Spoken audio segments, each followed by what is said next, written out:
서울 서초구 반포동 푸른 아파트 108동 경로당. 오전 10시 햇살이 따스하게 들어오는 창가에서 6명의 할머니들이 둥그렇게 모여 앉아 있었다.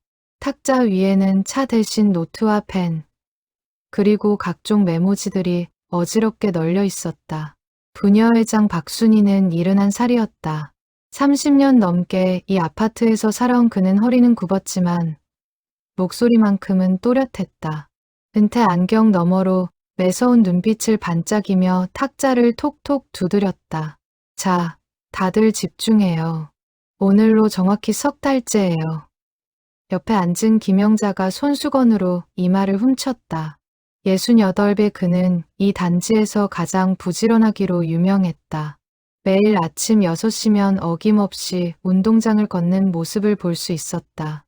순이 언니, 어제 또 405호에서 빨래가 없어졌대요. 이번엔 손수건 4장이랍니다. 맞은편에 앉은 최명자가 한숨을 내쉬었다. 65세 그는 전직 은행원 출신답게 숫자에 밝았다. 노트를 펼치며 또박또박 말했다. 정리해 볼게요. 지난 3개월간 총 48건의 분실 신고가 접수됐어요. 피해 가구는 32곳, 분실물 종류는 빨래, 화분, 우산, 신발, 참 다양해요. 옆에서 이순덕이 고개를 끄덕였다. 73세 그는 단지 내에서 가장 연장자였지만 기억력만큼은 젊은이 못지않았다. 패턴이 있어요. 전부 저층이고 시간대는 새벽이거나 낮. 그리고 그가 손가락으로 노트를 짚었다. 전부 베란다나 창가에 있던 물건들이에요. 장미숙이 눈을 동그랗게 떴다. 66세 그는 이 모임에서 가장 감성적이었다. 드라마를 즐겨보는 탓에 상상력이 풍부했다. 그럼 혹시 베란다 도둑 아니면 창문으로 들어오는 궤도? 박순이가 손을 저었다. 미수가, 우린 탐정단이야. 드라마 대본 쓰는 게 아니고 사실에 근거해야지. 마지막으로 정경숙이 입을 열었다. 69에 그는 말수가 적었지만 관찰력이 뛰어났다. 아파트 구석구석을 산책하며 작은 변화도 놓치지 않는 눈을 가졌다. CCTV 확인해 봤어요. 박순이가 고개를 저었다. 관리사무소에 요청했는데 특이사항이 없대요. 사람이 돌아다닌 흔적이 없다나 뭐라나. 김영자가 팔짱을 꼈다. 그럼 유령이라도 된다는 거예요? 물건이 저절로 사라질 순 없잖아요. 박순이가 벌떡 일어섰다. 작은 체구지만 결연한 기운이 느껴졌다. 그래서 우리가 직접 나서는 거예요. 실버 탐정단, 오늘부터 본격 수사 시작합니다. 6할머니의 눈빛이 반짝였다. 오후 2시, 푸른 아파트 단지 곳곳에서 할머니들의 움직임이 포착되기 시작했다. 박순이와 김영자는 108동 1층부터 5층까지 집집마다 방문했다. 초인종을 누르며 정중하게 물었다. 혹시 최근에 분실물 있으셨어요? 아주 사소한 것도 좋으니 말씀해 주세요. 302호 아주머니가 문을 열며 고개를 갸우뚱했다. 글쎄요. 아, 맞다. 지난주에 베란다에 말려둔 행주가 없어졌어요. 바람에 날아갔나 했는데 김영자가 재빨리 수첩에 적었다. 몇 시쯤이었어요? 점심 먹고 나서니까 오후 1시쯤. 박순이가 고개를 끄덕이며 다음 집으로 향했다. 한편 최명자와 이순덕은 관리사무소로 향했다. 젊은 직원이 의아한 표정으로 맞았다. 할머니들, 무슨 일이세요? 최명자가 명함을 내밀었다. 손수 만든 명함에는 푸른 아파트 실버탐정단이라는 글자가 또렷했다. CCTV 영상 좀 다시 보여주실 수 있을까요? 특히 새벽 시간대요. 직원이 난처한 표정을 지었다. 개인정보 문제도 있고. 이순덕이 부드럽게 웃었다. 우리도 이 아파트 주민이에요. 그냥 화면만 함께 보는 거예요. 혹시 놓친 게 있나 싶어서요. 결국 직원은 모니터 앞에 의자를 내주었다. 두 할머니는 눈을 부릅뜨고 화면을 응시했다. 새벽 4시부터 6시까지 빨리 감기로 재생되는 영상 속에서 무언가를 찾으려 애썼다. 저기, 이순덕이 화면을 가리켰다. 뭔가 스쳐 지나갔어요. 다시 틀어봐요. 직원이 영상을 되돌렸다. 새벽 5시 17분. 108동 옥상 근처로 무언가 빠르게 움직이는 그림자가 보였다. 하지만 너무 흐릿해서 정체를 알 수 없었다. 최명자가 턱을 괴었다. 사람치곤 움직임이 이상한데. 저녁 6시, 경로당에 다시 모인 6할머니. 각자 수집한 정보를 공유하기 시작했다. 박순이가 화이트보드에 정리했다. 총 11가구 추가 확인. 전부 베란다 분실. 시간대는 새벽이거나 낮. 김영자가 덧붙였다. 공통점이 또 있어요. 전부 색깔 있는 물건들이에요. 빨간 행주, 노란 우산, 파란 빨래 집게. 장미숙이 손뼉을 쳤다. 까마귀가 반짝이는 거 좋아하잖아요. 정경숙이 고개를 저었다. 까마귀는 주로 금속이나 유리를 좋아해요. 천 종류는 안 가져가요. 이순덕이 CCTV 사진을 테이블에 올려놓았다. 이게 뭔지 모르겠어요. 사람은 아닌 것 같은데. 할머니들이 사진을 빙 둘러싸고 들여다봤다. 흐릿한 그림자, 빠른 움직임. 옥상 근처. 박순이가 눈을 가늘게 떴다. 내일 새벽 작전 시작합니다. 두 팀으로 나눠서 현장 잠복. 다음 날 새벽 4시 30분. 박순이, 김영자, 장미숙은 108동 옥상으로 올라갔다. 차가운 공기가 뺨을 스쳤지만 긴장감의 추위는 느껴지지 않았다. 새할머니는 물탱크 뒤에 몸을 숨기고 망원경과 카메라를 준비했다. 김영자가 보온병에서 따뜻한 차를 따랐다. 언니, 정말 뭐가 나타날까요? 박순이가 고개를 끄덕였다. 패턴이 있어. 매주 수요일과 토요일 새벽. 오늘이 토요일이야. 한편 최명자, 이순덕, 정경숙은 백사동 5층 계단 창문 앞에 자리를 잡았다. 이곳에서는 여러 동의 베란다가 한눈에 보였다. 동이 트기 시작했다. 하늘이 서서히 밝아지며 아파트 단지가 윤곽을 드러냈다. 새벽 5시 20분. 저기요. 장미숙이 작은 소리로 외쳤다. 손가락이 가리킨 곳에서 무언가 움직였다. 까치 한 마리가 106동 3층 베란다 난간에 앉아 있었다. 그런데 이상했다. 부리에 뭔가를 물고 있었다. 빨간색 무늬가 있는 천 조각. 박순이가 재빨리 카메라 셔터를 눌렀다. 까치는 천을 물고 날아올라 108동 옥상 쪽으로 향했다. 새할머니가 숨죽이며 지켜봤다. 까치는 옥상 급수탑 뒤편 처마로 날아들었다. 그곳에는 둥지가 있었다. 그것도 아주 큰. 김영자가 망원경으로 자세히 들여다보다가 입을 떡 벌렸다. 언니, 저거 봐요. 둥지 안팎으로 온갖 색깔의 천 조각, 빨래 집게, 작은 장난감들이 엉켜 있었다. 빨간 손수건, 노란 행주, 파란 우산천. 박순이가 헛웃음을 터뜨렸다. 범인이 까치였어. 오전 9시, 경로당은 발칵 뒤집혔다. 박순이가 찍은 사진들이 테이블 위에 펼쳐졌다. 까치가 천을 물고 가는 장면, 둥지 안의 분실물들, CCTV에 찍힌 그림자의 정체. 최명자가 사진을 확대해서 보며 감탄했다. 와, 정말 까치가 다 가져간 거예요? 이순덕이 생태 도감을 펼쳤다. 까치는 둥지를 지을 때 여러 재료를 모아요. 원래는 나뭇가지나 풀을 쓰는데 도시에서는 천이나 끈 같은 걸 가져가기도 해요. 정경숙이 고개를 끄덕였다. 그리고 알을 품는 시기가 바로 지금이에요. 봄철에 둥지를 보강하는 거죠. 장미숙이 웃음을 터뜨렸다. 그러니까 우리가 석 달 동안 찾던 연쇄범이 까치 엄마였다는 거네요. 박순이가 팔짱을 꼈다. 문제는 이걸 어떻게 해결하느냐예요. 까치를 쫓아낼 순 없잖아요. 김영자가 손을 들었다. 관리사무소에 알려서 둥지를 옮기면 어때요? 이순덕이 고개를 저었다. 지금 알을 품고 있을 거예요.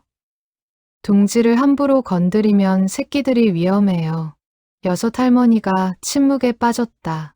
범인을 찾긴 했지만 해결책이 마땅치 않았다. 잠시 후 박순이가 무릎을 탁 쳤다.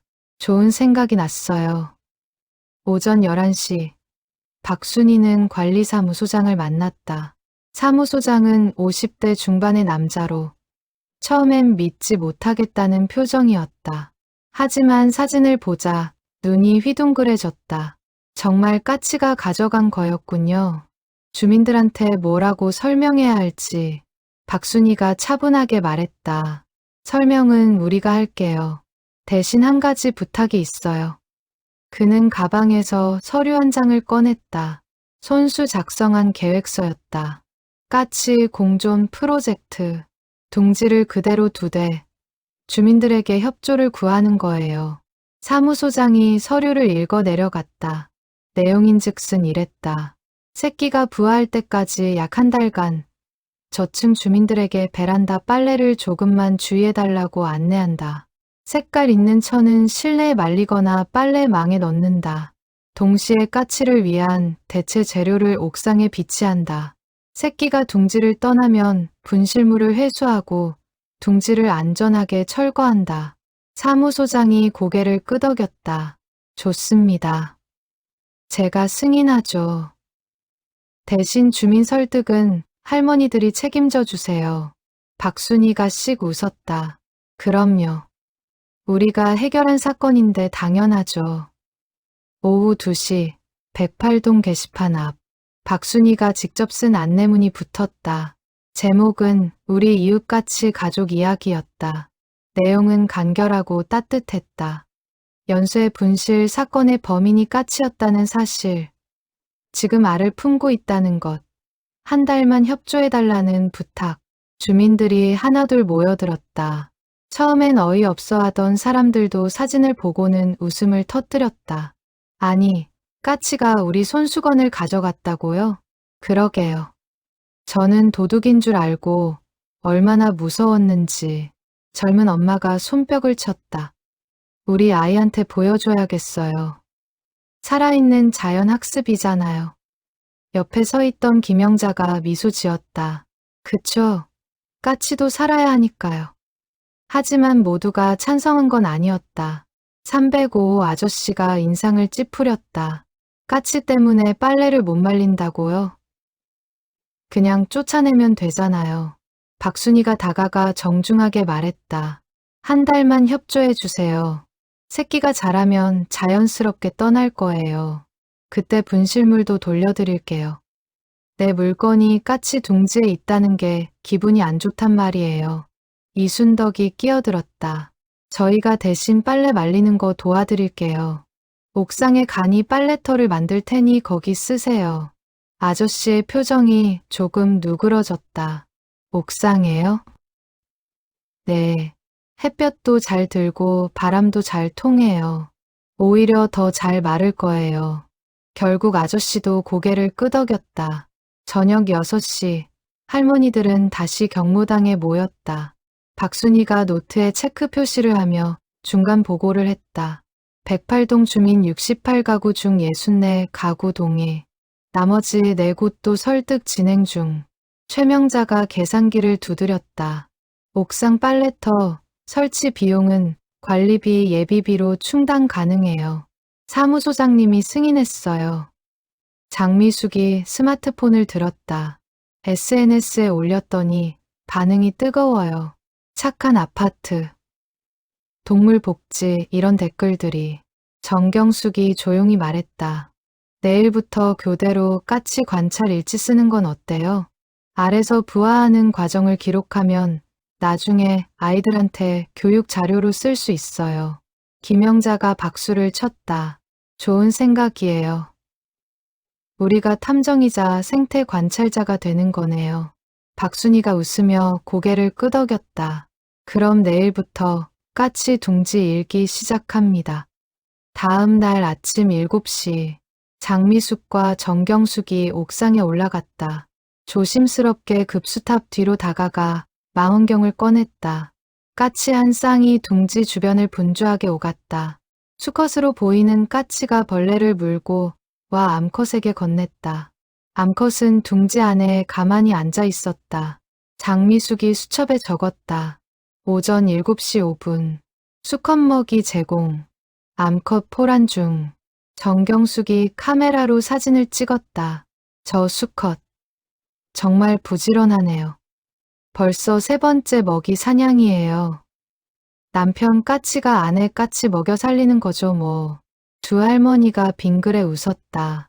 오후 3시 박순이와 김영자가 교대했다. 둥지는 여전히 고요했다.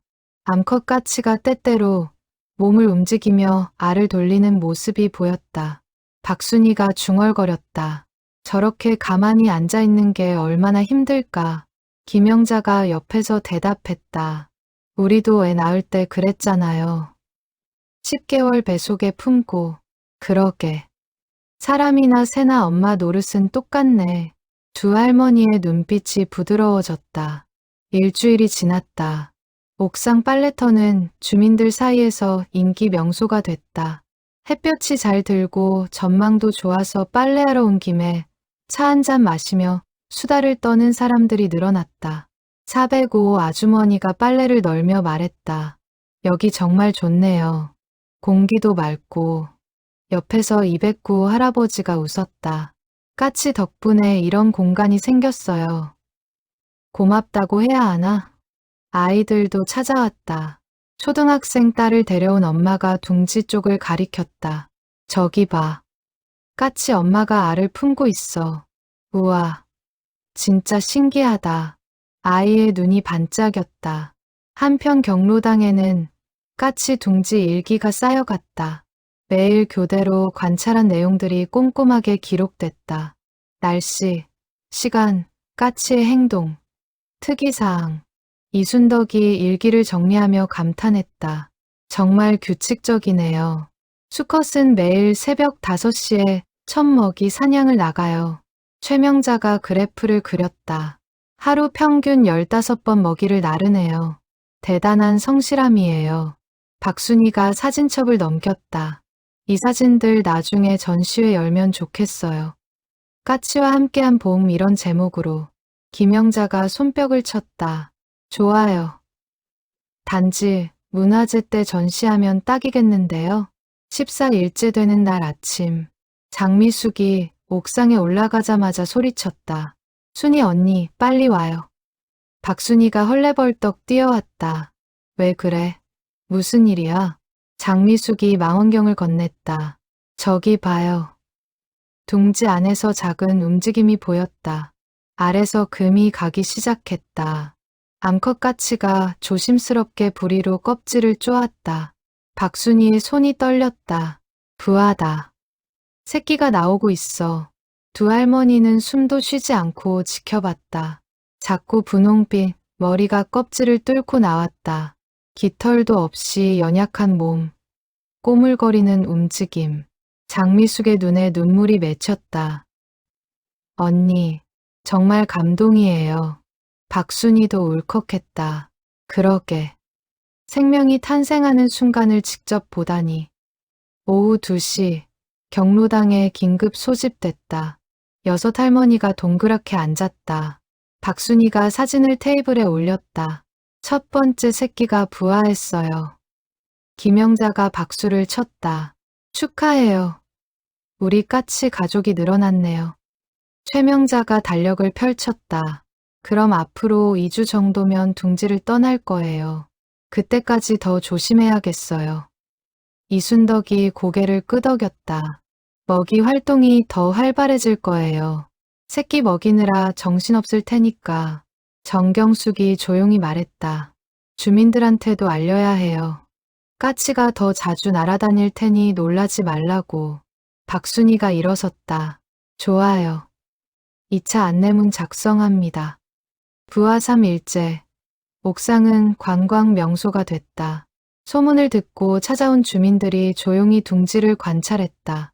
어린아이부터 노인까지 모두가 망원경을 들고 신기해했다. 602호 할머니가 감탄사를 연발했다. 어머, 저 작은 입 좀 봐. 밥 달라고 쩍쩍 벌리네. 옆에 선 초등학생이 수첩에 그림을 그렸다. 선생님이 자연 관찰 일기 숙제 내주셨는데 이거 그리면 100점 받겠다. 박순이가 옆에서 지켜보며 흐뭇하게 웃었다. 조용히 봐야 해. 까치 엄마 아빠가 놀랄 수 있어. 사람들이 고개를 끄덕이며 속삭이듯 대화했다. 오전 11시 수컷 까치가 굵은 지렁이를 물고 돌아왔다. 둥지에 앉자마자 새끼 3마리가 일제히 입을 벌렸다. 노란 입 안이 크게 보였다. 수컷은 지렁이를 잘게 찢어 한 마리씩 먹였다. 그 모습을 본 아이들이 와하고 탄성을 질렀다. 203호 아저씨가 중얼거렸다. 저 녀석 진짜 대단하네. 하루 종일 먹이 나르는 게 일이야. 옆에서 김영자가 대답했다. 어미 까치는 둥지를 거의 안 떠나요. 새끼 품느라. 그러니 수컷이 온 가족 먹여 살리는 거죠. 남편 까치 고생이 보통이 아니네. 사람들이 킥킥 웃었다. 일주일이 지나자 새끼들의 변화가 눈에 띄었다. 몸집이 2배로 커졌고 솜털이 돋아나기 시작했다. 아직 깃털은 아니지만 분홍빛 피부가 보송보송한 회색으로 덮였다. 장미숙이 매일 사진을 찍어 게시판에 붙였다. 우리 새끼 까치 성장 일기라는 제목으로.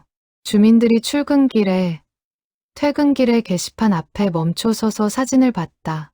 댓글을 적는 공간도 만들었다. 매일 보는 재미가 쏠쏠해요. 우리 아이가 학교 가기 전에 꼭 확인하고 가요. 이 아파트에 살길 잘했다는 생각이 드네요.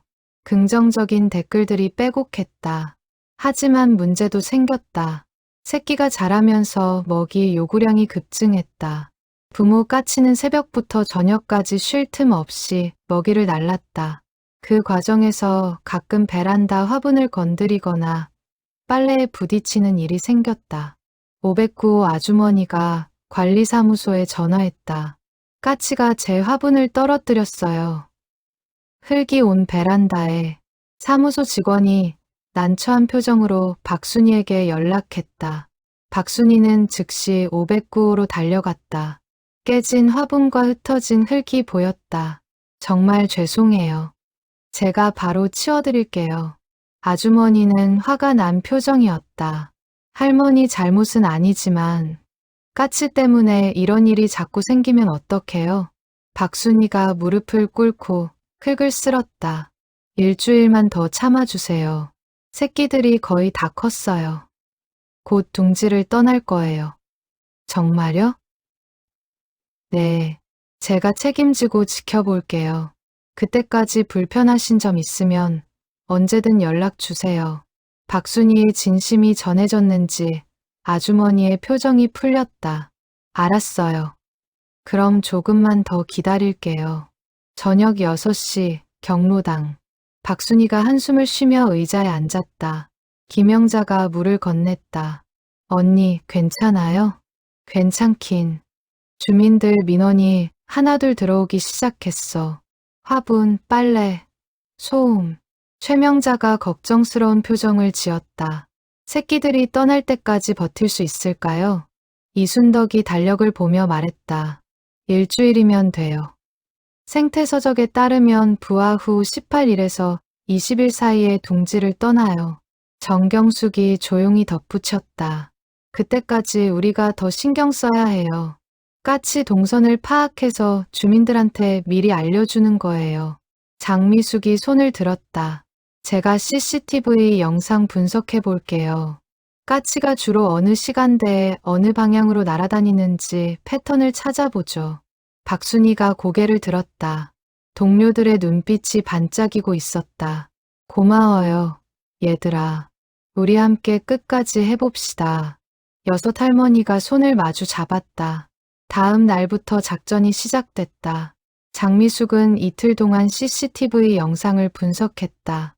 까치의 이동 경로, 시간대, 주요 정지 지점을 표시했다. 결과는 놀라웠다.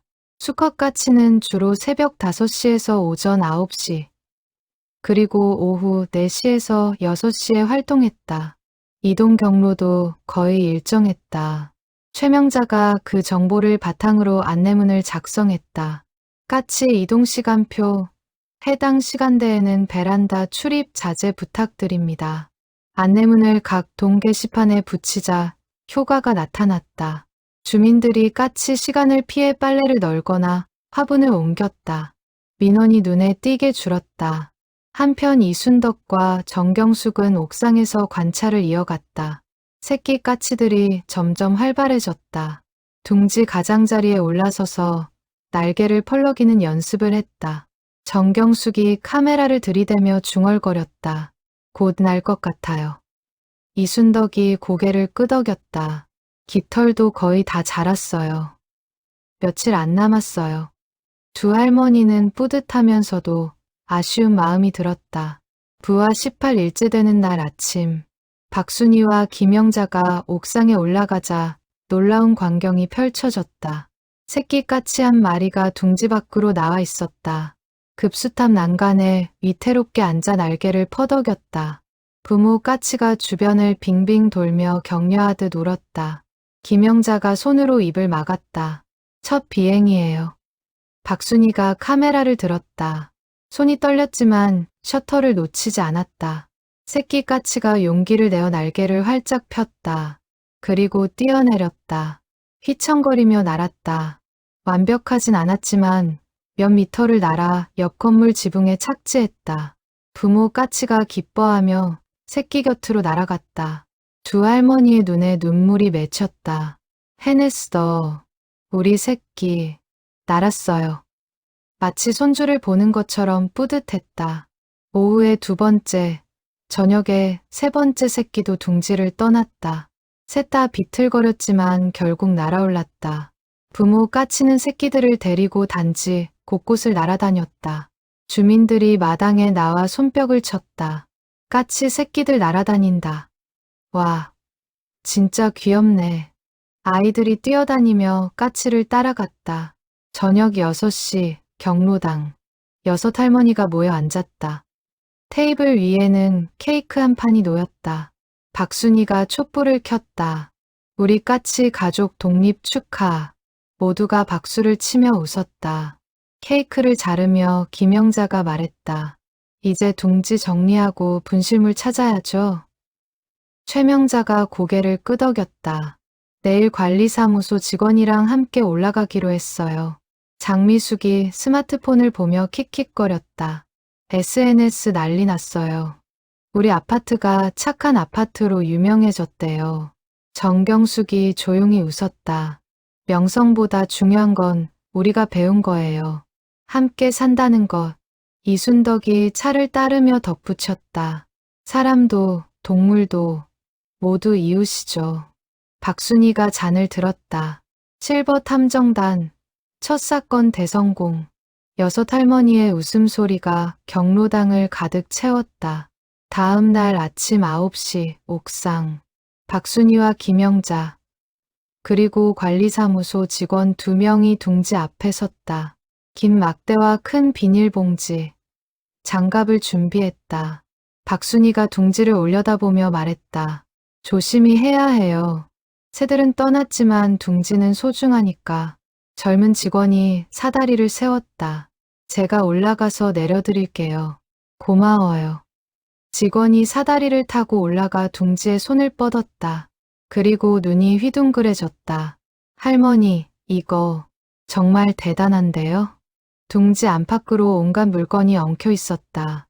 빨간 손수건, 노란 행주, 파란 빨래 집게, 작은 장난감, 끈, 리본.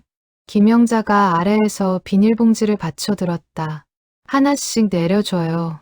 직원이 조심스럽게 물건들을 꺼내 내렸다. 천 조각들은 대부분 깨끗했다. 까치가 둥지 재료로 쓰긴 했지만 비바람에 씻긴 듯 먼지 하나 없었다. 30분 만에 비닐봉지 2개가 가득 찼다. 박순이가 물건들을 하나씩 펼쳐봤다. 손수건 12장, 행주 8장, 빨래 집게 23개, 우산 1005조각, 작은 인형 2, 머리끈 7개. 김영자가 목록을 적었다. 와, 이게 다 석 달 동안 모은 거예요. 까치도 참 부지런하네. 두 할머니가 웃었다. 오후 2시, 경로당. 테이블 위에 분실물들이 종류별로 정리됐다. 최명자가 엑셀 파일을 열어 기록했다. 총 123개. 생각보다 많아요. 이순덕이 물건 하나하나에 번호표를 붙였다. 이제 주인 찾기 시작해야죠. 정경숙이 카메라로 물건들을 찍었다. 사진 찍어서 게시판에 올릴게요. 주인분들이 직접 확인하고 찾아가시도록. 장미숙이 안내문을 작성했다. 까치 둥지 분실물 찾아가세요. 경로당에서 매일 오후 2시부터 5시까지 운영합니다. 박순이가 고개를 끄덕였다. 좋아요. 내일부터 시작합시다. 다음 날 오후 2시, 경로당 문이 열리자 주민들이 하나둘 찾아왔다. 302호 아주머니가 빨간 손수건을 보며 환호했다. 어머, 이거 우리 엄마 유품이에요. 잃어버려서 얼마나 속상했는지. 박순이가 손수건을 건네며 미소 지었다. 찾으셔서 다행이에요. 아주머니가 손수건을 꼭 안으며 눈시울을 붉혔다. 고맙습니다. 할머니. 405호 할아버지는 파란 빨래 집게를 찾아갔다. 이거 제가 30년 전에 산 거예요. 아직도 튼튼해서 아까워서 못 버리는데. 김영자가 웃으며 집게를 포장해줬다. 까치도 품질 좋은 걸 알아봤나 봐요. 그러게 말이에요. 할아버지가 환하게 웃었다. 유치원생 아이는 작은 곰 인형을 보고 울음을 터뜨렸다. 엄마, 내 곰돌이다. 엄마가 아이를 안아 올렸다. 정말 다행이다. 내가 얼마나 찾았는데. 아이가 인형을 꼭 안으며 웃었다. 까치 아저씨한테 고맙다고 해야지. 박순이가 아이 머리를 쓰다듬었다. 착한 아이네. 까치도 분명 기뻐할 거야. 사흘 동안 대부분의 물건이 주인을 찾아갔다. 123개 중 105개가 회수됐다. 나머지 18개는 주인이 나타나지 않았다. 최명자가 남은 물건들을 정리하며 말했다. 이건 어떻게 하죠? 박순이가 생각에 잠겼다. 기부하는 게 어때요? 동네 복지관이나 어린이집에. 이순덕이 고개를 끄덕였다. 좋은 생각이에요. 까치도 기뻐할 거예요. 6 할머니가 남은 물건을 깨끗이 세탁하고 다렸다. 그리고 예쁜 상자에 담아 포장했다. 오후 4시, 단지 내 어린이집. 박순이가 상자를 원장 선생님께 건넸다. 까치가 모았던 물건들이에요. 아이들이 쓸 수 있을 것 같아서요. 원장 선생님이 감동한 표정으로 상자를 받았다. 정말 감사합니다. 아이들한테 까치 이야기도 들려줘야겠어요. 그럼 좋죠. 생명의 소중함도 배울 수 있을 거예요. 선생님이 상자를 열자 아이들이 우르르 몰려들었다. 우와, 예쁘다. 이거 우리가 써도 돼요? 아이들의 환한 웃음소리가 울려 퍼졌다. 저녁 6시, 경로당. 6 할머니가 둥그렇게 앉아 차를 마셨다. 창밖으로 까치 가족이 날아다니는 모습이 보였다. 김영자가 창을 가리켰다. 저기 봐요. 우리 까치들이에요. 새끼 까치 3마리가 부모를 따라 능숙하게 날았다. 이제 어른 까치와 구별이 안 될 정도로 자랐다. 장미숙이 손을 흔들었다. 잘 크고 있네. 대견해. 정경숙이 조용히 웃었다. 우리가 지켜본 보람이 있어요. 최명자가 정산 보고서를 펼쳤다. 프로젝트 총 비용. 옥상 빨래터 설치비 20만 원, 관찰 장비 10만 원, 기타 5만 원, 총 35만 원, 관리비 예비비로 충당 완료. 이순덕이 관찰 일지를 정리했다. 총 관찰 일수 28일, 기록된 사진 600장, 동영상 20개, 전부 아카이브 완료. 박순이가 만족스러운 표정으로 고개를 끄덕였다. 다들 고생 많았어요. 덕분에 좋은 일 했어요. 김영자가 웃으며 물었다. 언니, 다음 사건은 뭐예요? 박순이가 빙그레 웃었다. 글쎄, 일단은 좀 쉬자고. 모두가 웃음을 터뜨렸다. 며칠 후, 단지 게시판에 새로운 공지가 붙었다. 관리사무소 명의의 감사 공문이었다. 푸른 아파트 실버탐정단에게 감사드립니다. 연쇄 분실 사건 해결과 까치 공존 프로젝트 성공으로 우리 단지가 더욱 따뜻한 공동체가 되었습니다. 주민 여러분의 협조에도 감사드립니다. 공문 아래에는 주민들의 댓글이 달렸다. 할머니들 멋져요. 까치 프로젝트 정말 감동이었어요. 우리 아이가 자연의 소중함을 배웠어요. 이런 아파트에 살게 돼서 자랑스럽습니다. 긍정적인 반응이 쏟아졌다. 저녁 뉴스에도 소개됐다. 서울의 한 아파트에서 연쇄 분실 사건의 범인이 까치로 밝혀져 화제입니다. 부녀회장 할머니들로 구성된 실버탐정단이 사건을 해결했는데요. 까치를 쫓아내지 않고 함께 살아가는 방법을 택했습니다. 화면에는 박순이 할머니가 인터뷰하는 모습이 나왔다. 까치도 우리 이웃이에요. 함께 살아가는 방법을 찾는 게 중요하죠. 리포터가 미소 지으며 마무리했다. 작은 배려가 만든 따뜻한 공동체, 푸른 아파트의 이야기였습니다. 방송이 나간 후 아파트는 더욱 유명해졌다. 인근 학교에서 견학을 오고 다른 아파트 부녀회장들이 벤치마킹을 왔다. 박순이는 바쁜 나날을 보냈지만 행복했다. 어느 날 저녁, 옥상. 박순이 혼자 둥지가 있던 자리를 올려다봤다. 이제는 텅 빈 처마만 남았다. 바람이 불어왔다. 쓸쓸하면서도 뿌듯했다. 잘 살아, 까치야. 그가 중얼거렸다. 그때 저 멀리서 까치 울음소리가 들렸다. 마치 대답하는 것처럼. 박순이가 미소 지으며 고개를 끄덕였다. 한 달 후, 경로당. 6 할머니가 모여 차를 마시고 있었다. 까치 사건 이후 평화로운 나날이 이어졌다. 김영자가 하품을 하며 말했다. 요즘 너무 한가해요. 뭔가 재미있는 일 없을까? 장미숙이 킥킥 웃었다. 미스터리 중독됐어요? 까치 사건이 그렇게 재밌었어요. 재밌었죠. 추리하고 관찰하고 보람 있었잖아요. 최명자가 고개를 끄덕였다. 저도 그래요. 뭔가 해결할 일이 있으면 좋겠어요. 그때 경로당 문이 벌컥 열렸다. 705호 할머니가 헐레벌떡 뛰어들어왔다. 숨을 헐떡이며 박순이를 찾았다. 순이 씨, 큰일 났어요. 박순이가 벌떡 일어났다. 무슨 일이에요? 단지 앞 공원에 있는 벤치들이 전부 페인트 칠이 돼 있어요. 누가 밤새 낙서를 한 거예요. 6 할머니의 눈빛이 반짝였다. 김영자가 수첩을 꺼냈다. 새로운 사건이다. 장미숙이 가방을 챙겼다. 현장 출동이에요. 박순이가 안경을 고쳐 쓰며 일어섰다. 실버탐정단 출동합니다. 6 할머니가 우르르 경로당을 빠져나갔다. 단지 앞 공원.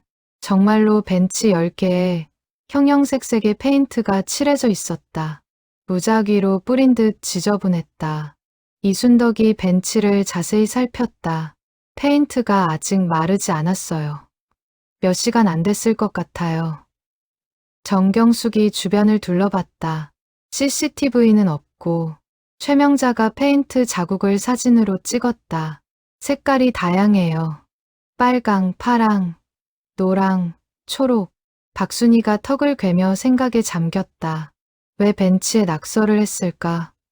목적이 뭘까? 김영자가 중얼거렸다. 장난? 아니면 항의 표시? 장미숙이 손을 들었다. 혹시 예술 작품? 요즘 거리 예술 유행하잖아요. 박순이가 고개를 저었다. 예술치고는 너무 엉망이야. 계획 없이 뿌린 것 같아. 여섯 할머니가 침묵에 빠졌다. 오후 3시 관리사무소. 사무소장이 난처한 표정으로 말했다. CCTV에 아무것도 안 잡혔어요. 공원 쪽은 사각지대라. 박순이가 한숨을 쉬었다. 목격자는 없나요? 새벽 시간이라 아무도 없었을 거예요.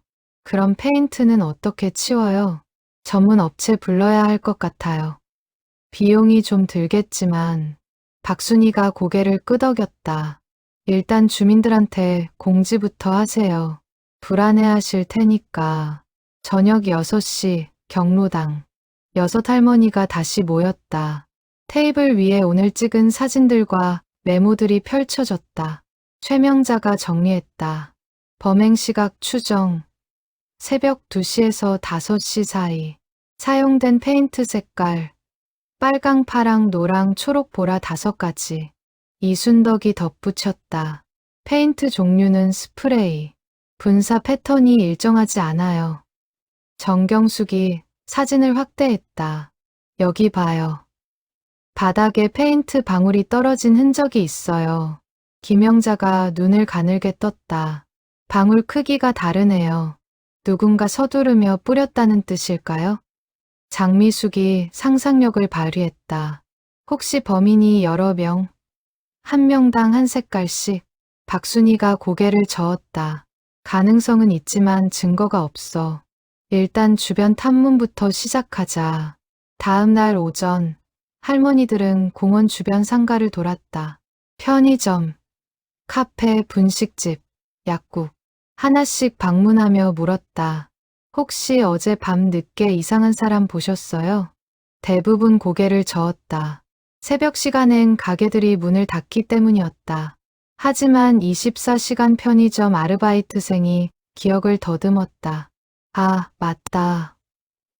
새벽 3시쯤에 학생 몇 명이 스프레이 사러 왔어요. 박순이의 눈이 반짝였다. 학생이요? 몇 명이었어요?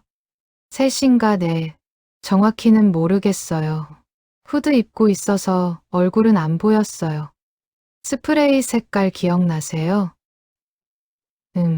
여러 색깔 샀던 것 같은데.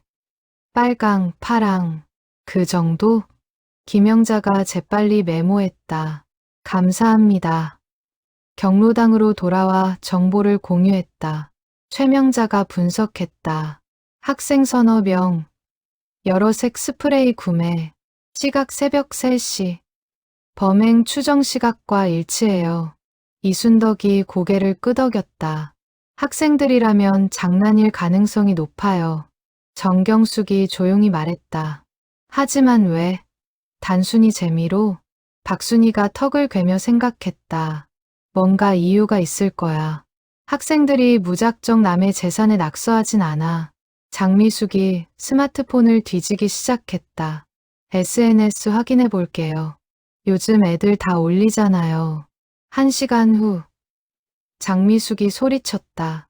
찾았어요. 할머니들이 우르르 모였다. 화면에는 익명 계정의 게시물이 있었다. 공원 벤치, 사진과 함께 짧은 글이 적혀 있었다. 샵 공원 벤치 프로젝트, 샵 우리도 목소리 내고 싶어. 댓글에는 학생들로 보이는 사람들의 반응이 달렸다. 응지 공원 벤치, 진짜 불편함. 앉을 곳도 없고, 유유. 어른들만 쓰지 말고. 박순이가 화면을 자세히 읽었다. 학생들이 공원을 쓰고 싶은데 벤치가 부족하다는 얘기네. 김영자가 고개를 갸우뚱했다. 그럼 낙서가 아니라 항해? 최명자가 사진을 확대했다. 그렇다고 해도 방법이 잘못됐어요. 공공기물 훼손이잖아요. 이순덕이 한숨을 쉬었다. 아이들은 어떻게 표현해야 할지 몰랐던 거겠죠. 정경숙이 조용히 덧붙였다. 우리가 중간에서 연결해 줄 수 있지 않을까요? 박순이가 눈을 반짝였다. 좋은 생각이야. 다음 날 오전, 박순이는 단지 내 중학교를 방문했다. 교장 선생님을 만나 상황을 설명했다. 학생들이 공원 이용에 불편을 느끼고 있는 것 같아요. 대화의 장을 만들고 싶습니다. 교장 선생님이 고개를 끄덕였다. 좋은 생각이십니다. 학생회와 연결해 드릴게요. 오후 3시 경로당 중학교 학생회 임원 5명이 찾아왔다. 긴장한 표정들이었다. 6 할머니가 따뜻하게 맞았다. 박순이가 차를 따라주며 말했다. 편하게 앉아요. 혼내려는 게 아니야. 학생회장으로 보이는 여학생이 조심스럽게 입을 열었다. 저희가 벤치에 그거 한 건 아닌데요. 김영자가 부드럽게 웃었다. 알아요. 우리가 범인 찾으려는 게 아니에요. 그냥 이야기 듣고 싶어서요. 남학생 하나가 용기를 내어 말했다. 사실 공원이 너무 불편해요. 벤치가 10개밖에 없는데 항상 어르신들이 앉아 계세요. 옆에 앉은 여학생이 덧붙였다. 저희도 쉬고 싶은데 앉을 곳이 없어요. 그래서 바닥에 앉거나 그냥 서 있어야 하고요. 최명자가 고개를 끄덕였다. 그랬구나. 우린 몰랐어. 다른 남학생이 말했다. 어른들한테 말씀드리기도 어렵고 그래서 SNS에 글 올린 애들이 있었나 봐요. 이순덕이 차분하게 물었다. 벤치에 페인트 칠한 친구들도 그런 마음이었을까? 학생회장이 고개를 끄덕였다. 아마요. 표현 방법이 잘못됐지만 마음은 이해가 돼요. 정경숙이 조용히 말했다. 우리도 이해해요. 그런데 앞으로는 이렇게 대화로 풀어가면 어떨까? 장미숙이 밝게 웃었다. 우리가 함께 해결책을 찾아보자고요. 학생들의 표정이 밝아졌다. 일주일 후 경로당과 학생회가 공동으로 공원 개선 프로젝트를 시작했다. 첫 회의에서 아이디어가 쏟아졌다. 학생 하나가 손을 들었다. 벤치를 더 설치하면 어떨까요? 박순이가 고개를 끄덕였다. 좋아요. 몇 개 정도 필요해요? 5개 정도요? 그럼 총 15개가 되니까. 최명자가 계산기를 두드렸다. 벤치 5개 설치 비용 대략 200만 원. 관리비 예산으로 가능해요. 김영자가 제안했다. 우리가 관리사무소에 요청할게요. 학생들 의견이라고 하면 승인될 거예요. 다른 학생이 손을 들었다. 공원에 운동기구도 있으면 좋겠어요. 어르신들도 쓰실 수 있는 거요. 이순덕이 미소 지었다. 그거 좋은데. 세대가 함께 쓸 수 있는 공간이 되는 거네. 정경숙이 스케치를 그리기 시작했다. 여기에 벤치, 여기에 운동기구, 그리고 여기는 그늘막. 장미숙이 감탄했다. 경숙 언니, 그림 실력 대단한데요. 옛날에 취미로 조금 배웠어요. 학생들과 할머니들이 함께 웃었다. 회의는 화기애애하게 진행됐다. 세대 차이는 문제가 되지 않았다. 오히려 서로의 경험과 아이디어가 시너지를 냈다. 한 달 후, 공원이 새롭게 단장됐다. 벤치가 5개 추가됐다. 색깔도 밝고 앉기 편한 디자인이었다. 운동기구도 3종류가 설치됐다. 노인들이 쓸 수 있는 스트레칭 기구, 청소년들이 좋아할 철봉, 그리고 모두가 쓸 수 있는 평행봉. 그늘막 2개가 세워졌고 휴지통도 늘어났다. 개장식 날 주민들이 모였다. 박순이가 마이크를 들었다. 이 공원은 학생들과 어르신들이 함께 만들었습니다. 앞으로 세대가 어울리는 공간이 되길 바랍니다. 학생회장도 마이크를 받았다. 할머니들께서 저희 의견을 들어주셔서 감사합니다. 앞으로 잘 사용하겠습니다. 박수가 터져 나왔다. 개장식 후 공원은 활기를 띠었다. 오후 4시 할머니들이 벤치에 앉아 수다를 떨었다.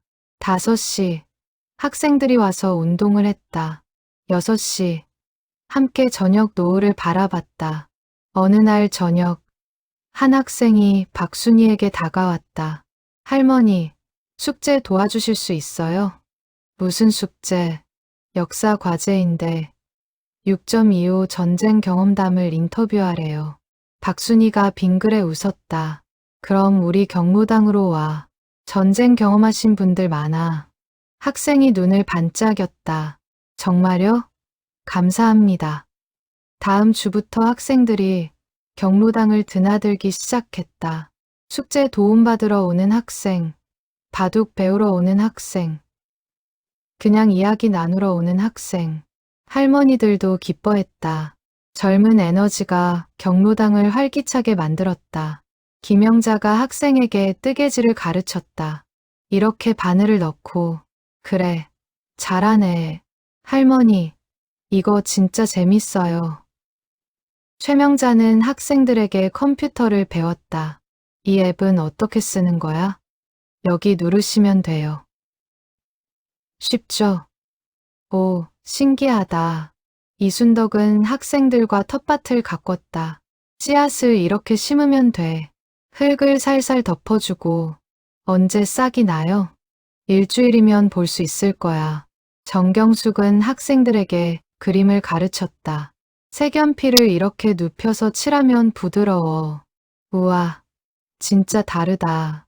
장미숙은 학생들과 함께 SNS를 배웠다. 이 필터 어떻게 쓰는 거야? 이거 누르면 돼요. 해시태그도 달아야 하고. 요즘 애들은 참 신기한 거 많이 알아. 세대 간의 벽이 허물어지고 있었다. 어느 날 저녁, 경로당에서 작은 파티가 열렸다. 학생들이 직접 만든 케이크와 할머니들이 준비한 음식이 테이블을 채웠다. 박순이가 잔을 들었다. 우리가 함께 만든 변화의 건배.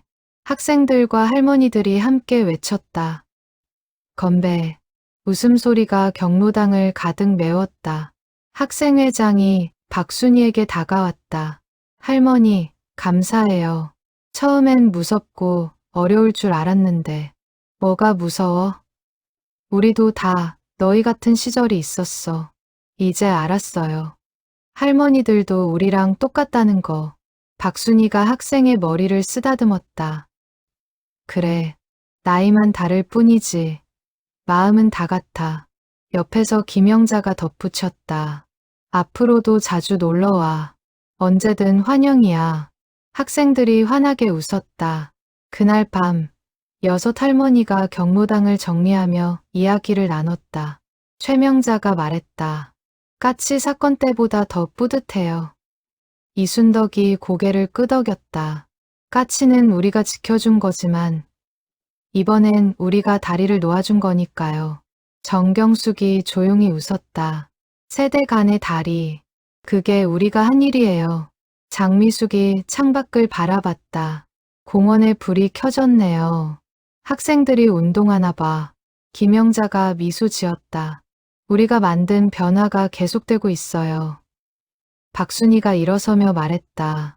실버탐정단의 진짜 임무는 사건 해결이 아니라 사람들을 연결하는 거였나 봐요. 5 할머니가 고개를 끄덕였다. 창밖으로 공원이 보였다. 환한 불빛 아래에서 학생들과 어른들이 함께 운동하고 이야기 나누는 모습. 박순이가 중얼거렸다. 우리 정말 좋은 일 했어. 2달 후 가을이 찾아왔다. 공원의 나무들이 단풍으로 물들고 선선한 바람이 불었다. 경로당에는 여전히 할머니들과 학생들이 드나들었다. 이제는 자연스러운 풍경이 됐다. 어느 날 오후, 박순이는 공원 벤치에 앉아 책을 읽고 있었다. 그때 낯선 할아버지 한 분이 다가왔다. 팔수는 넘어 보이는 연세의 지팡이를 짚고 계셨다. 실례합니다. 혹시 박순이 씨이신가요? 박순이가 고개를 들었다. 네, 맞는데요. 누구시죠? 할아버지가 조심스럽게 앉으며 말했다. 저는 옆 단지에 사는 김철수라고 합니다. 소문을 듣고 찾아왔어요. 무슨 소문이요? 실버탐정단이요. 까치 사건하고 공원 프로젝트 말이에요. 박순이가 빙그레 웃었다. 아, 그거요. 별거 아닌데 소문이 퍼졌네요. 할아버지가 진지한 표정으로 말했다. 도움을 받고 싶어서 왔습니다. 저희 단지에도 이상한 일이 생겼거든요. 박순이의 눈빛이 반짝였다. 어떤 일인데요? 경로당 냉장고에서 음식이 자꾸 사라져요. 일주일째인데 범인을 못 찾았어요. 박순이가 수첩을 꺼냈다. 자세히 말씀해 주세요. 저녁 6시 경로당.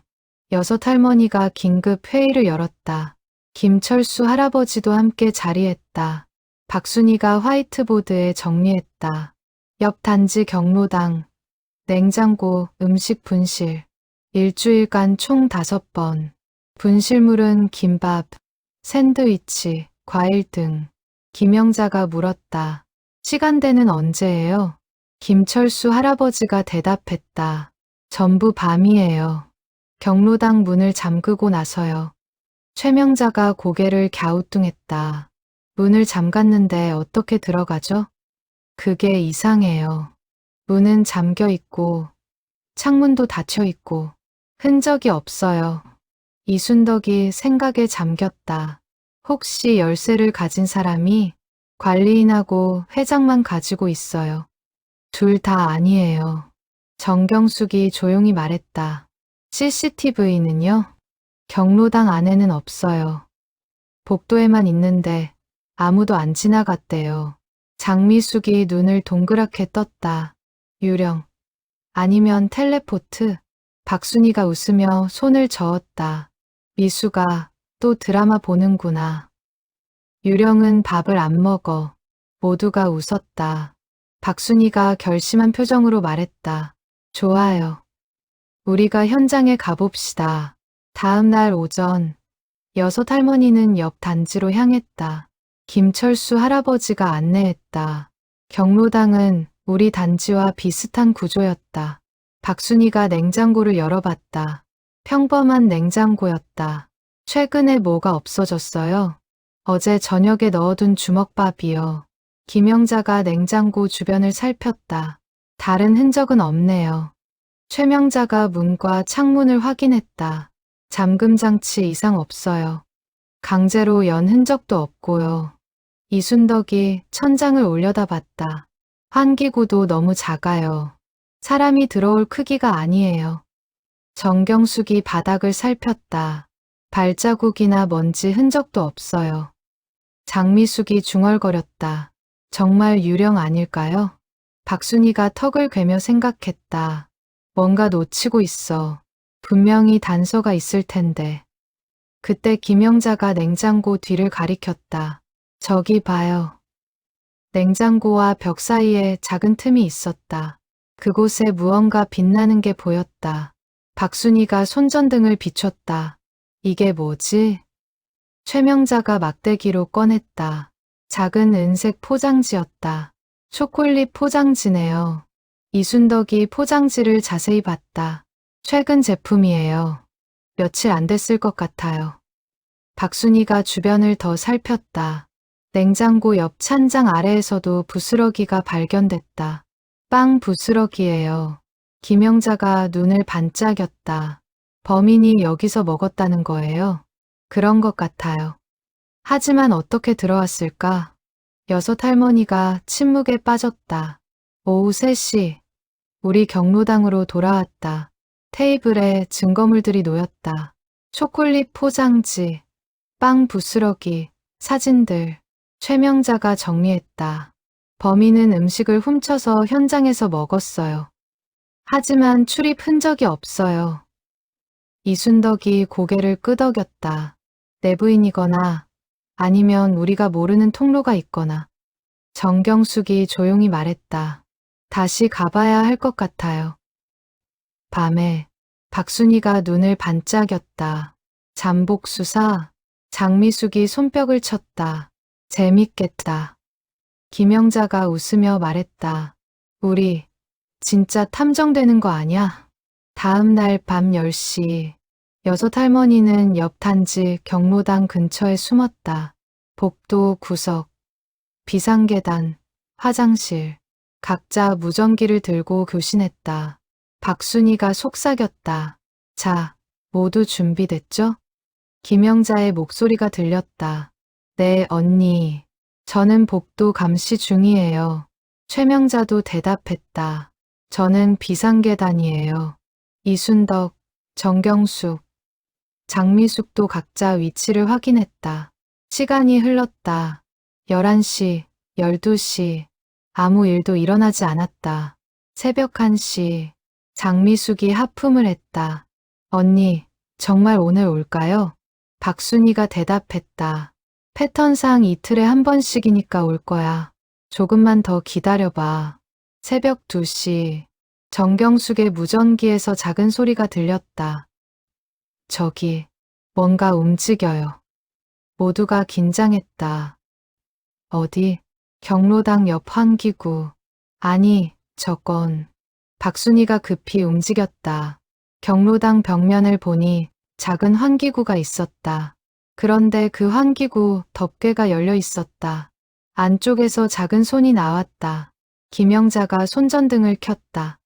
누구야? 환기구에서 작은 아이가 기어 나왔다. 초등학생 정도로 보이는 남자아이였다. 아이는 놀란 표정으로 할머니들을 바라봤다. 박순이가 부드럽게 말했다. 놀라지 마. 우리 안 무서워. 아이가 울음을 터뜨렸다. 새벽 2시 30분. 경로당 안. 6할머니와 아이가 마주 앉았다. 아이는 여전히 눈물을 흘리고 있었다. 김영자가 따뜻한 우유를 건넸다. 진정하고 천천히 말해봐. 왜 여기 온 거야? 아이가 떨리는 목소리로 대답했다. 배가 고파서요. 박순이가 가슴이 찡했다. 집에서 밥을 안 주니? 아이가 고개를 저었다. 엄마 아빠가 늦게 들어오세요. 저녁도 안 차려주시고. 최명자가 물었다. 혼자 사니? 여동생이랑 둘이요. 동생은 6살이에요. 이순덕이 한숨을 쉬었다.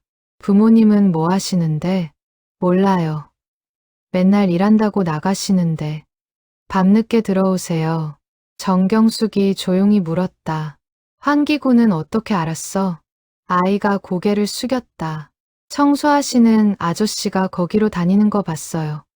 저도 작으니까 들어갈 수 있을 것 같아서. 장미숙의 눈에 눈물이 맺혔다. 얘가 얼마나 배가 고팠으면. 박순이가 아이의 손을 잡았다. 이름이 뭐니? 민준이요. 민준아, 이제부터 배고프면 우리한테 와. 몰래 훔치지 말고. 민준이가 눈을 크게 떴다. 정말요?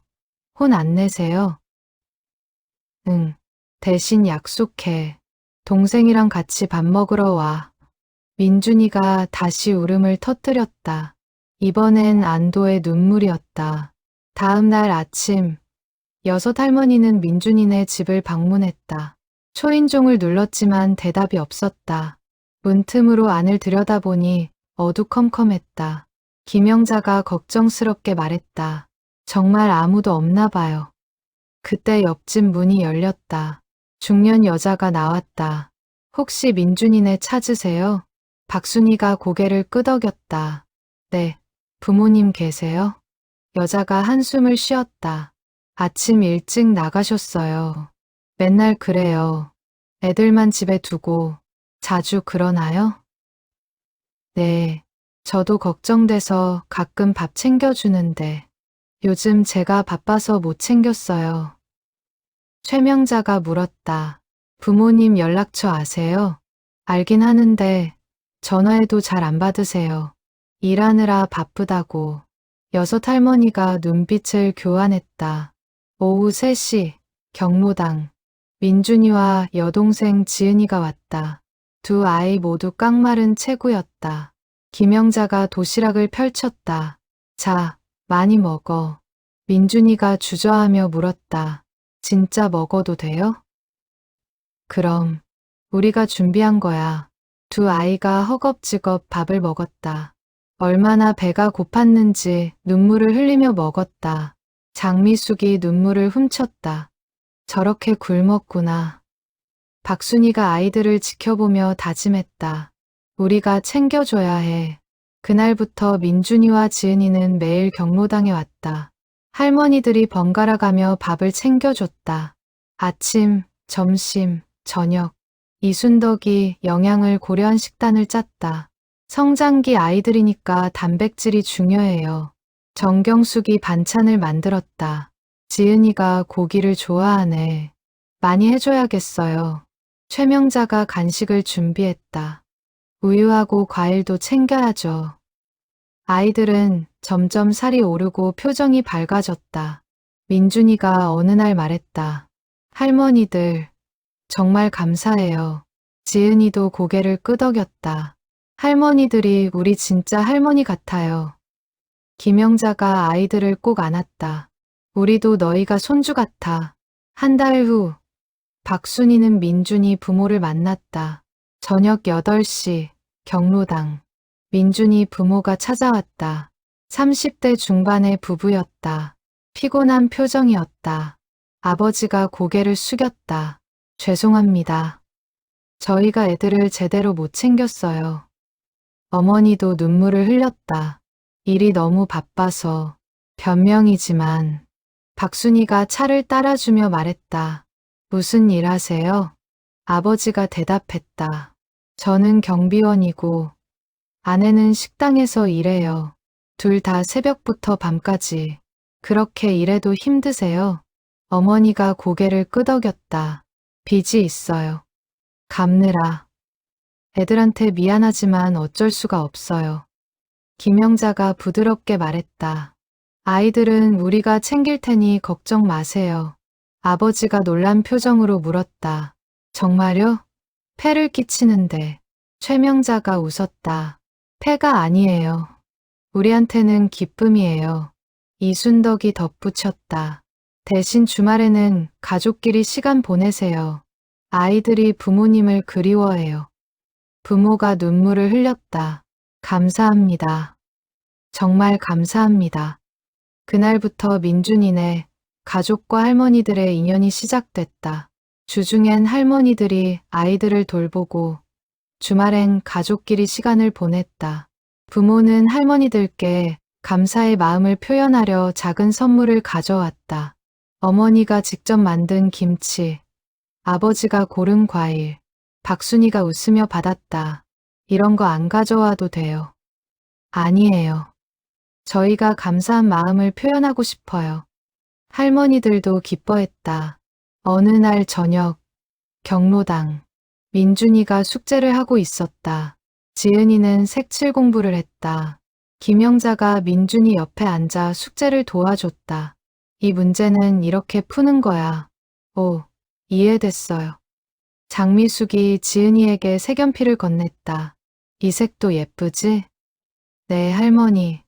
저 그림 잘 그려요? 아주 잘 그려. 우리 지은이 예술가 될 거야. 정경숙이 두 아이를 바라보며 흐뭇하게 웃었다. 아이들 웃는 모습 보니까 힘이 나네요. 이순덕이 고개를 끄덕였다. 우리가 해야 할 일을 찾은 것 같아요. 최명자가 덧붙였다. 탐정 일보다 더 중요한 일이죠. 박순이가 창밖을 바라봤다. 우리가 사건을 해결하는 이유는 결국 사람을 돕기 위해서니까. 여섯 할머니가 조용히 미소 지었다. 2달 후, 경로당에 변화가 생겼다.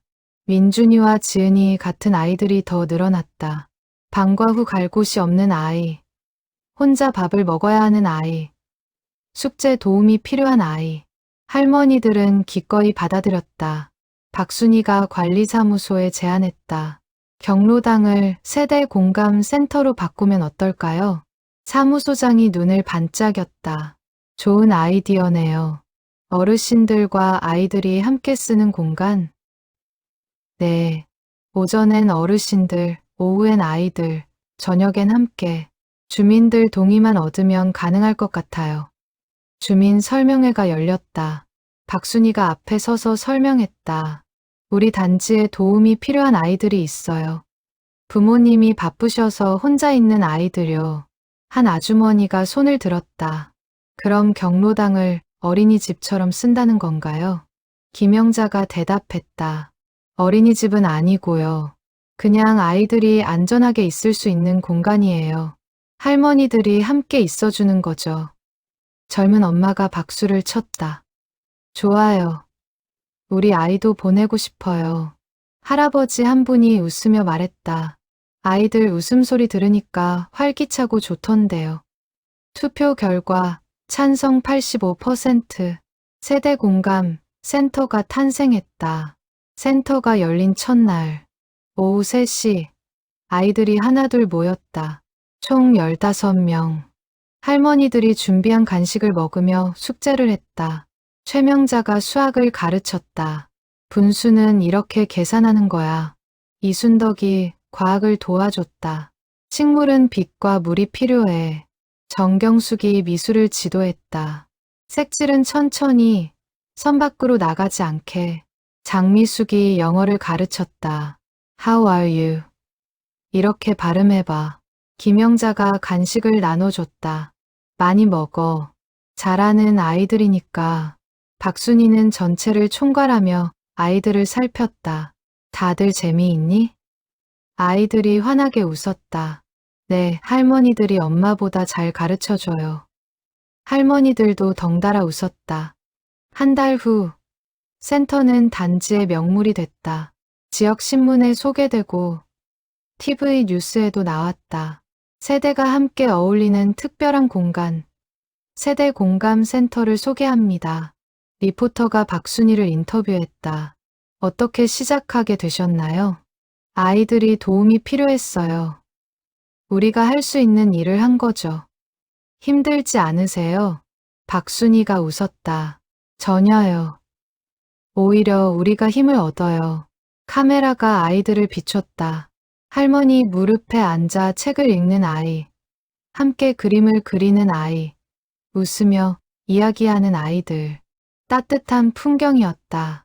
방송 후 다른 지역에서 문의가 쏟아졌다. 우리도 세대 공감 센터를 만들고 싶어요. 박순이는 기꺼이 노하우를 공유했다. 어렵지 않아요. 마음만 있으면 누구나 할 수 있어요. 전국적으로 비슷한 센터가 생겨나기 시작했다. 박순이는 뿌듯했다. 우리가 시작한 작은 변화가 퍼지고 있어. 어느 날 저녁, 센터에서 작은 행사가 열렸다. 감사의 밤이었다. 아이들이 직접 준비한 공연과 할머니들이 만든 음식이 함께했다. 민준이가 무대에 섰다. 할머니들께 감사드려요. 저희를 가족처럼 대해주셔서요. 지은이도 옆에서 고개를 끄덕였다. 할머니들 사랑해요. 아이들이 일제히 외쳤다. 할머니들 사랑해요. 할머니들의 눈에 눈물이 맺혔다. 김영자가 손수건을 꺼냈다. 얘들아, 우리도 너희가 정말 사랑스러워. 부모들도 감사 인사를 전했다. 할머니들 덕분에 아이들이 밝아졌어요. 저희가 일할 수 있는 것도 할머니들 덕분이에요. 정말 감사합니다. 박순이가 마이크를 들었다. 우리는 그저 할 수 있는 일을 했을 뿐이에요. 아이들이 행복하면 우리도 행복해요. 박수가 터져 나왔다. 그날 밤, 6 할머니는 센터를 정리하며 이야기를 나눴다. 최명자가 말했다. 우리 탐정단에서 돌봄센터로 변신했네요. 이순덕이 웃었다. 탐정 일도 하고 돌봄도 하고 바쁘긴 하지만 좋아요. 정경숙이 조용히 덧붙였다. 가장 중요한 건 사람이에요. 사건도 미스터리도 결국 사람을 위한 거죠. 장미숙이 고개를 끄덕였다. 맞아요. 우리가 배운 가장 큰 교훈이에요. 김영자가 창밖을 바라봤다. 앞으로 또 어떤 일이 생길까요? 박순이가 미소 지었다. 뭐가 생기든 우리가 함께 해결할 거예요. 그게 실버탐정단이니까. 5 할머니가 웃으며 고개를 끄덕였다. 1년 후 봄. 푸른 아파트는 완전히 달라져 있었다. 공원엔 벤치가 늘어나 세대가 함께 쉬었고 세대 공감 센터에선 매일 아이들과 어르신들의 웃음소리가 들렸다. 까치 가족도 여전히 단지를 찾았다. 이제는 주민들의 친구가 됐다. 박순이는 오전 10시 센터 앞 벤치에 앉아 있었다. 손에는 한 통의 편지가 들려 있었다. 시청에서 온 편지였다. 푸른 아파트 세대 공감센터 모범 사례로 선정. 시장 표창 수여 예정. 김영자가 옆에 앉으며 물었다. 언니, 뭐 봐요? 박순이가 편지를 건넸다. 우리가 상 받는데 김영자가 환호했다. 진짜요? 대박. 소식은 금세 퍼졌다. 저녁 6시, 센터에 주민들이 모였다. 축하 파티가 열렸다. 아이들이 준비한 케이크, 부모들이 가져온 음식, 할머니들이 만든 요리, 사무소장이 축하 인사를 했다. 푸른 아파트가 전국적으로 유명해졌어요. 다 여러분 덕분입니다. 학생회장이 꽃다발을 전했다. 할머니들 덕분에 우리도 많이 배웠어요. 감사합니다. 민준이가 편지를 낭독했다. 할머니들께, 저는 할머니들을 만나기 전까지 세상이 무섭고 외로웠어요. 하지만 이제는 달라요. 할머니들이 저에게 가족이 뭔지 가르쳐 줬어요. 평생 잊지 않을게요. 사랑해요. 박순이의 눈에 눈물이 맺혔다. 얘들아, 우리도 너희를 사랑해. 모두가 박수를 치며 환호했다.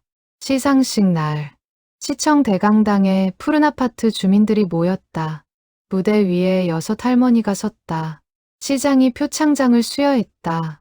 푸른 아파트 실버탐정단, 세대 통합과 지역사회 발전에 기여한 공로로 이 상을 드립니다.